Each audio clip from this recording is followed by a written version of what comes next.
Dan ketika dia bikin turun seperti ini, dilihat dari depan, belakang, samping jadi cucok meong.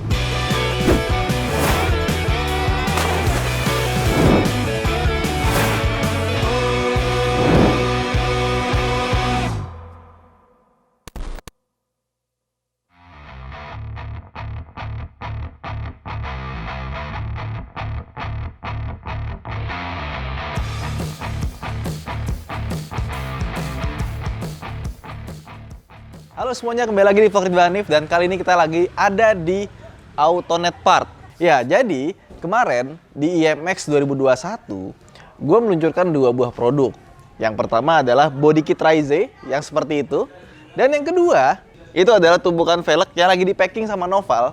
Karena kemarin kita pikir RH Performance 50 set itu kan sedikit ya, ternyata packingnya 50 set setengah mati.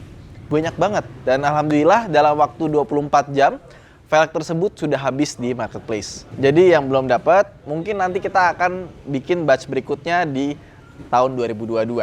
Nah, tapi nggak cuma kita doang yang bikin produk di IMX 2021 ini, karena ada Garasi Drift dengan DNZ-nya dan Kojeki dengan Project J-nya.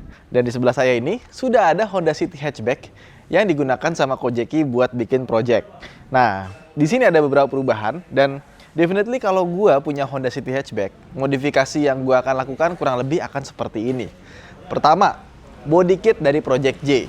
Mulai dari lips depan, side skirt samping, sama ada diffuser belakang, dan di atasnya spoilernya dibikin panjang. Dan yang gue suka adalah desainnya tuh simple, clean. Jadi elegan tapi bisa kelihatan sporty juga. Kalau kalian ngikutin gua lama gitu ya, gua sangat nggak suka dengan mobil yang terlalu rame, terlalu gonjreng gitu ya, body kitnya lebay. Gue lebih seneng yang seperti ini, simple tapi padat, dan juga tarikan-tarikan garisnya itu tegas. Makanya kalau kalian lihat dari Raize itu, kelihatan ya, tarikannya tegas, simple kayak mobil-mobil Eropa, tapi ngotaknya itu masih ngotaknya mobil Jepang, kayak Nissan GT-R mungkin ya. Terus Honda City Hatchback tuh gue kurang suka ininya nih, bagian fendernya, karena kelihatannya wheel arch-nya jadinya kurang begitu padat gitu. Kelihatannya bodinya gede, peleknya kecil. Nah, satu-satunya cara untuk membuat mobil ini jadi makin keren bukan dengan mengganti dimensi velg yang lebih gede, jadi 18, 19, itu pasti nanti jadinya kayak tinggi gitu ya, nggak enak ya. Nah, peleknya diganti sama pelek DNZ. Ini punyanya Garasi Drift, ukurannya 16 inci dan dibikin lebih turun dengan coil over bawaan Tein dari Jepang. Nah, makanya kalau kita lihat dari sini, dalamnya tuh warnanya hijau. Karena coil over Tein itu warnanya memang hijau. Kurang lebih kayak gitu.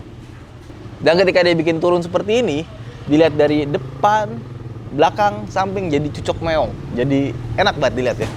Bannya juga pakainya ban yang modelnya ngotak. Ini pakai nankang. Makanya kelihatannya tuh jadi enak gitu. Jadi di IMX 2021 kemarin, mobil ini berkolaborasi dengan Honda dan Never to Lavish buat bikin mobil dengan grafis desain seperti ini. Dan ini bikinnya bener-bener mural gitu. Ini kan aslinya warnanya kalau nggak salah putih ya, lihat ya. Terus dikasih stiker hitam, semuanya di wrapping, kemudian baru digambar-gambar jadi kayak gini bentuknya. Keren sih. Kalau dari foto itu kelihatannya sih biasa aja gitu. Pas lihat langsung, ih kok keren ya.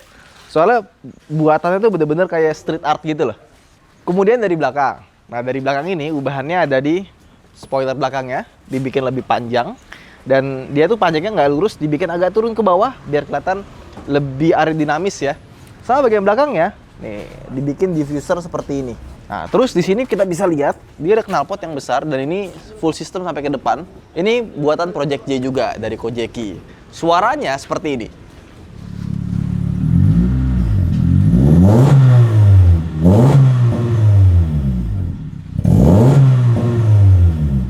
Kurang lebih seperti itu suaranya. Dia cenderung itu tone-nya itu ke bass ya, bukan yang cempreng. Sama suaranya kalau menurut gua itu cukup keras dari luar, tapi pas masuk ke dalam suaranya nggak begitu keras. Kenapa? Karena yang Honda City Hatchback ini dibandingkan dengan Honda Jazz, peredamannya jauh lebih bagus. Dan otomatis yang namanya kita ganti knalpot dari ujung depan ke belakang, pastinya tenaganya bertambah. Dan Kojeki sudah dyno, kurang lebih seperti ini hasilnya.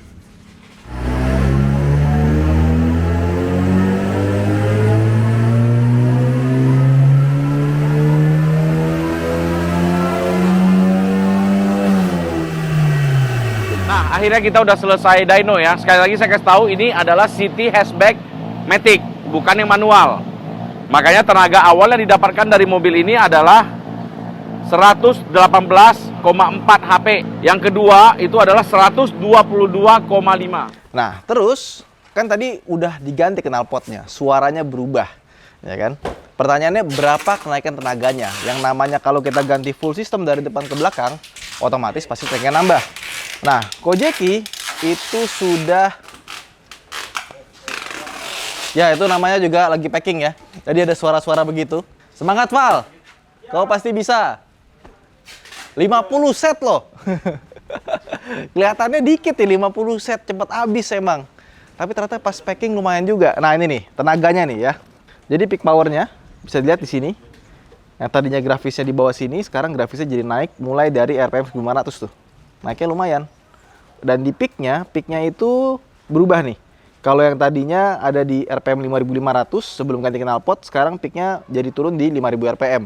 Otomatis, kalau misalkan tenaganya pindah ke sini, kita nggak perlu nge-revving lebih tinggi buat dapetin tenaga yang optimal gitu. Kayak misalkan gini ya, mobil ini mendapatkan torsi 135 Nm di RPM 3000. Tapi kalau pakai knalpot standar, 135 Nm itu kita dapetin di 4000, bedanya 1000 RPM. Otomatis, kalau kita buat pakai harian, kita nginjek gasnya nggak perlu dalam-dalam. Terus 35 PS dapat di RPM yang lebih rendah kok, 1000-an.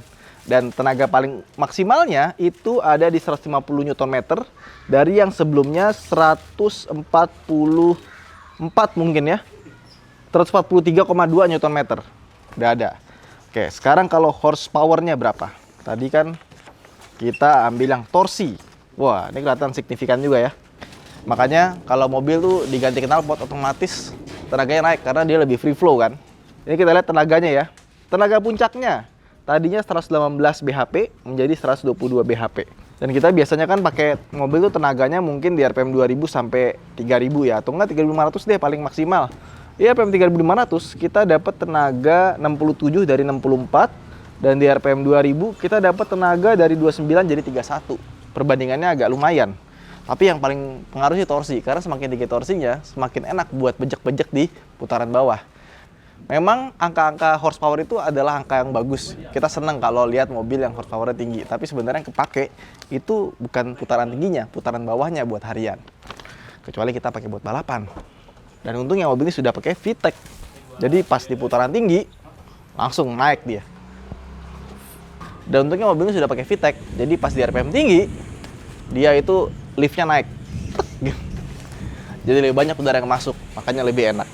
Wah. Oke, jadi body kit ini dijual sama Kojeki dengan harga di sini. Gue lupa tadi berapa. Kalau kalian mau bisa langsung di deskripsi di bawah. Dan buat teman-teman yang pengen juga body kit Toyota Reize, itu masih ada sekitar belasan unit lagi. Kalian bisa cek link di bawah ini juga. Saya Hanif, sampai jumpa di video berikutnya. Jangan lupa untuk like dan subscribe. Terima kasih telah menonton. Bye.